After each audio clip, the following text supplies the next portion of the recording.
PSC അംഗത്വ കോഴ വിവാദത്തിൽ ഏത് അന്വേഷണത്തിനും തയ്യാറെന്ന് മുഖ്യമന്ത്രി നിയമസഭയിൽ. നാട്ടിൽ പല തട്ടിപ്പുകളും നടക്കാറുണ്ട്. എന്നാൽ PSC നിയമനത്തിൽ ഒരു ക്രമക്കേടും നടന്നിട്ടില്ലെന്നും മുഖ്യമന്ത്രി ആവർത്തിച്ചു. PSCയെ കരിവാരിത്തേക്കാൻ ശ്രമിക്കരുതെന്നും പ്രതിപക്ഷത്തിന്റെ സബ്മിഷന് മുഖ്യമന്ത്രി മറുപടി നൽകി. PSC അംഗങ്ങളെ നിയമിക്കുന്നതുമായി ബന്ധപ്പെട്ട് വന്നിട്ടുള്ള മാധ്യമ വാർത്തകളല്ലാതെ ഏതെങ്കിലും തരത്തിലുള്ള ക്രമക്കേടുകൾ ഉണ്ടായതായി ഇതേവരെ ശ്രദ്ധയിൽപ്പെട്ടിട്ടില്ല. ഇതൊക്കെ ഉയർന്നു വന്ന പരാതിയെക്കുറിച്ചുള്ള അന്വേഷണങ്ങളാണെങ്കിൽ ആ കാര്യം നേരത്തെ തന്നെ വ്യക്തമാക്കിയിട്ടുണ്ട്. അതുമായി ബന്ധപ്പെട്ട് ഏതു തരത്തിലുള്ള ഗൗരവമായ അന്വേഷണവും നടത്താൻ സർക്കാർ സന്നദ്ധമാകും. ഒരു തരത്തിലുള്ള വഴിവിട്ട നടപടികളും ഇവിടെ അംഗീകരിക്കപ്പെടുകയോ അത് വകവെച്ചു കൊടുക്കുകയോ ചെയ്യില്ല. PSCയെ ലേലത്തിൽ വെക്കുന്നത് അപമാനകരമെന്ന് പ്രതിപക്ഷ നേതാവ് VD സതീശൻ കുറ്റപ്പെടുത്തി. വാങ്ങിയ കാശ് കൊടുത്ത് തിരിച്ചുകൊടുത്ത് സെറ്റിൽമെന്റിന് ശ്രമിക്കുകയാണെന്നും VD സതീശൻ ആരോപിച്ചു. മുഖ്യമന്ത്രിയുടെ മറുപടിയിൽ തൃപ്തരാകാതെ പ്രതിപക്ഷം നിയമസഭയിൽ നിന്ന് ഇറങ്ങിപ്പോയി. കേരള പബ്ലിക് സർവീസ് കമ്മീഷനിൽ അംഗമായി നിയമനം വാഗ്ദാനം ചെയ്ത് CPIM Kozhikode town area committee അംഗം കോഴിക്കോട് സ്വദേശിനിയായ ഒരു വനിതാ ഡോക്ടറിൽ നിന്നും 22 ലക്ഷം രൂപ കൈപ്പറ്റി എന്നുള്ള ആരോപണം വളരെ ഗൗരവത്തോടുകൂടി വരികയാണ്. പൊതുമരാമത്ത് വകുപ്പ് മന്ത്രിയുടെയും CPM കോഴിക്കോട് ജില്ലാ സെക്രട്ടറിയുടെയും ജില്ലയിൽ നിന്നുള്ള ചില MLAമാരുടെയും പേരുകളൊക്കെ പറഞ്ഞാണ് ഈ യുവ നേതാവ് പണം കൈപ്പറ്റിയതെന്നാണ് ആരോപണം വന്നിരിക്കുന്നത്. പബ്ലിക് സർവീസ് കമ്മീഷനിൽ എന്ന് പറയുന്നത് ഒരു കോൺസ്റ്റിറ്റ്യൂഷണൽ പോസ്റ്റാണ്. അതിലെ അംഗം എന്ന് പറയുന്നത് അത് നിയമിക്കാൻ വേണ്ടിയിട്ട് അത് ലേലത്തിൽ വയ്ക്കുകയാണ്. ഇത് ആദ്യത്തെ സംഭവമാണോ? PSC കോഴ വിവാദത്തെ പറ്റി ഒന്നും അറിയില്ലെന്ന് CPIM കോഴിക്കോട് ജില്ലാ സെക്രട്ടറി P മോഹനൻ. എല്ലാ മാധ്യമങ്ങളുടെ കോലാഹലമാണെന്നും P മോഹനൻ പറഞ്ഞു. നിങ്ങൾ ഈ കോലാഹലം ഉണ്ടാക്കുന്ന പോലുള്ള സംബന്ധിച്ച ഒരറിവും ഞങ്ങൾക്കില്ല. എന്തോ PSC അംഗത്തെ നിയമിക്കാൻ പോകുന്നു. ആരും മാധ്യമങ്ങളും അതുപോലെ CPMന്റെയും ഗവൺമെന്റിന്റെയും രാഷ്ട്രീയ എതിരാളികളും കൂടി എന്തോ ഒരു PSC അംഗത്തിന്റെ നിയമനം നടത്താൻ പോകുന്നു എന്നൊക്കെ കേൾക്കുന്നു. അത്തരം ഒരു കാര്യങ്ങളെ സംബന്ധിച്ച് ഞങ്ങൾക്കൊരറിവില്ല, എനിക്കൊരറിവില്ല, പാർട്ടി ജില്ലാ കമ്മിറ്റിക്ക് ഒരറിവില്ല. ഇതെല്ലാം ഇങ്ങനെ എന്തെങ്കിലും ഒരു കോലാഹലം ഉണ്ടാക്കി അതിൻ്റെ ഭാഗമായി മുഹമ്മദ് റിയാസിനെ, മന്ത്രി പാർട്ടി നേതൃത്വത്തിൻ്റെ ഭാഗമായ മുഹമ്മദ് റിയാസിനെയും അതുവഴി പാർട്ടിയെയും ഗവൺമെന്റിനെയും എല്ലാം ഒന്ന് കരിവാരി തേക്കാം എന്നുദ്ദേശിക്കുന്ന കുറച്ച് മാധ്യമങ്ങളും അതുപോലെ രാഷ്ട്രീയ എതിരാളികളൊക്കെ ഉണ്ടാവും. അതൊന്നും നടക്കില്ല. ആരുടെ കയ്യിൽ നിന്നും പണം വാങ്ങിയിട്ടില്ലെന്ന് ആരോപണ വിധേയനായ പ്രമോദ് കോട്ടൂളി ആവർത്തിച്ചു. ഉണ്ടോയെന്ന് അറിയില്ല, പാർട്ടി തന്നോട് വിശദീകരണം ചോദിച്ചിട്ടില്ലെന്നും പ്രമോദ് കോട്ടൂളി പറഞ്ഞു. ഞാൻ ഒന്നും പറയുന്നില്ല, ഞാൻ യോഗത്തിൽ പങ്കെടുത്ത് കഴിഞ്ഞിട്ട് പറയാം. പോരെ, അല്ല പാർട്ടി പറയട്ടെ. അല്ല, ഞാൻ ആരോടും അങ്ങനെ ഒരു പൈസ വാങ്ങുന്ന ആളല്ല. ഒരു സാമ്പത്തിക ക്രമക്കേട് നടത്തിയ ഒരു ജീവചരിത്രം എനിക്കില്ല. എന്താ വെച്ചാൽ ഞാൻ ഈ നഗരത്തിലൊരു 10-30 കൊല്ലമായിട്ട് സാമൂഹ്യ പ്രവർത്തനം, രാഷ്ട്രീയ പ്രവർത്തനം നടത്തുന്ന ഒരാളാണ്. അങ്ങനെ ഒരാളോടൊരു അനാവശ്യമായിട്ടൊരു പണമോ മറ്റെന്തെങ്കിലും വാങ്ങി ചരിത്രം എന്നെ സംബന്ധിച്ചിടത്തോളം ഇല്ല. പിന്നെ അങ്ങനെ നമ്മൾ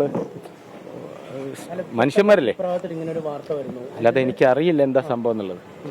ഞാനും ഇത് ഇങ്ങനെ അത്രമാത്രം ഒരു PSC അംഗത്തിന് എന്താ പറയുക, അതല്ലേ അതിന് മാത്രം വലിയൊരു നേതാവ് കൂടിയല്ല ഞാൻ, സാധാരണ ഒരു മനുഷ്യനാണ്.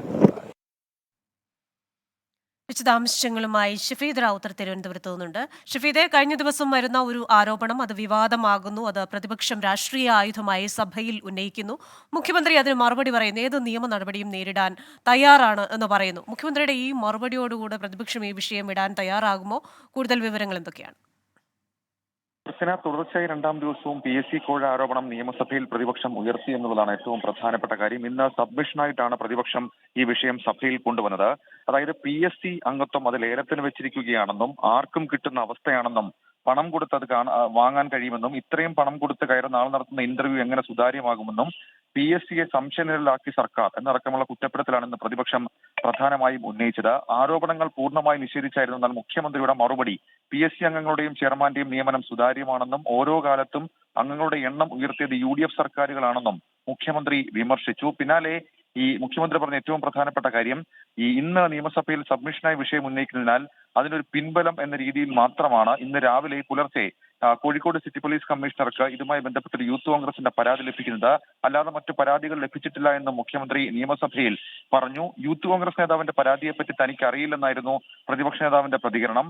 അങ്ങനെയാണെങ്കിൽ എന്തിനാണ് ഡോക്ടർ ദമ്പതികളുടെ മൊഴിയെടുത്തതെന്നും പരാതി ഒത്തുതീർപ്പാക്കാൻ CPIM സർക്കാരും ഇടപെടുകയാണെന്നും പ്രതിപക്ഷ നേതാവ് ആരോപിച്ചു.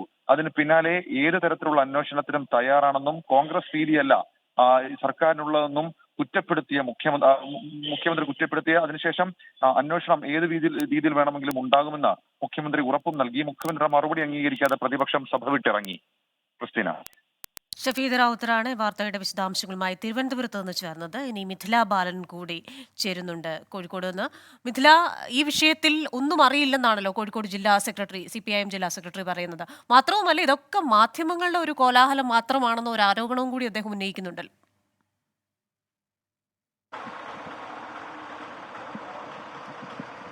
തീർച്ചയായും ക്രിസ്റ്റീന, ഇന്ന് കോഴിക്കോട് CPM ജില്ലാ സെക്രട്ടറിയുടെ പ്രതികരണം വന്നത് അതാണ്. പാർട്ടിക്കോ അല്ലെങ്കിൽ ജില്ലാ സെക്രട്ടറി എന്ന നിലയിൽ തനിക്കോ ഇതുമായി ബന്ധപ്പെട്ട ഒരു അറിയിപ്പും ഇല്ല, ഒരു പരാതിയും ലഭിച്ചിട്ടില്ല. ഇത് മാധ്യമങ്ങളുടെ കോലാഹലങ്ങൾ മാത്രമാണ്. മന്ത്രി PM മുഹമ്മദ് റിയാസിനെ കരിവാരിത്തേക്കാനും അതുവഴി പാർട്ടിയെയും സർക്കാരിനെയും കരിവാരിത്തേക്കാനുമുള്ള ശ്രമമാണ് നടക്കുന്നതെന്നായിരുന്നു P മോഹനൻ പറഞ്ഞത്. എന്നാൽ അതല്ല, ഇന്ന് ചേർന്ന അവൈലബിൾ സെക്രട്ടേറിയറ്റ് യോഗത്തിൽ ഈ ഒരു വിഷയം ചർച്ച ചെയ്തിട്ടുണ്ട്. പ്രമോദ് കോട്ടൂളിയോട് വിശദീകരണം തേടാൻ വേണ്ടി ഇന്നത്തെ ഒരു സെക്രട്ടേറിയറ്റ് യോഗത്തിൽ തീരുമാനമായിട്ടുണ്ട്. അത് പ്രകാരം അദ്ദേഹത്തോട് പാർട്ടി വിശദീകരണം തേടും. ഇനി നടക്കേണ്ടത് 13-നാണ് ജില്ലാ കമ്മിറ്റിയും ജില്ലാ സെക്രട്ടേറിയറ്റ് യോഗവും നടത്തിയേരുക. ആ യോഗത്തിലായിരിക്കും ഇതുമായി ബന്ധപ്പെട്ട നടപടിയും അല്ലെങ്കിൽ മറ്റു കാര്യങ്ങളും ചർച്ചയുണ്ടാവുക. അതേസമയം ഇത്തരം ആരോപണങ്ങളെല്ലാം പ്രമോദ് കോട്ടൂളി നിഷേധിക്കുകയാണ്. താൻ 30 വർഷമായി കോഴിക്കോട് നഗരത്തിൽ രാഷ്ട്രീയ സാമൂഹ്യ രംഗത്ത് പ്രവർത്തിക്കുന്ന ഒരാളാണ്. ഇത്തരത്തിൽ പണം വാങ്ങേണ്ട ഒരു ആവശ്യം തനിക്കില്ല, പണം വാങ്ങിയ ഒരു ചരിത്രം തനിക്കില്ല. താൻ കുറച്ച് സാമ്പത്തിക പ്രതിസന്ധികളിലൂടെയാണ് കടന്നു പോകുന്നത്. തന്റെ വീട് ജപ്തി ഭീഷണി നിൽക്കുന്ന ഒരു സാഹചര്യമുണ്ട്. ഇത്തരത്തിൽ ഉയർന്ന ആരോപണങ്ങൾ പൂർണ്ണമായും പ്രമോദ് നിഷേധിക്കുകയാണ്. മാത്രമല്ല, വിശദീകരണം തേടിയല്ലോ എന്ന് ചോദിച്ചപ്പോൾ സ്വാഭാവികമായും ഇത്തരം ആരോപണം ഉണ്ടാവുന്ന സമയത്ത് സ്വാഭാവിക നടപടിക്രമമാണ് ഇത്തരത്തിൽ വിശദീകരണം തേടുക എന്നത്. പക്ഷേ ഇതുവരെ പാർട്ടി തന്നോട് വിശദീകരണം തേടിയിട്ടില്ല എന്നും പ്രമോദ് പറയുന്നുണ്ട്. ക്രിസ്റ്റീന. ശരി, പ്രമോദിന്റെ ഒരു വിശദീകരണം വരുമ്പോഴും ശൂന്യതയിൽ നിന്ന് എങ്ങനെ ഇത്തരം ഒരു ആരോപണം ഉണ്ടായ എന്ന കാര്യത്തിൽ കൂടുതൽ വിശദാംശങ്ങൾ വരേണ്ടതുണ്ട്. മിഥില ബാലനാണ് വിവരങ്ങൾ നൽകിയത്.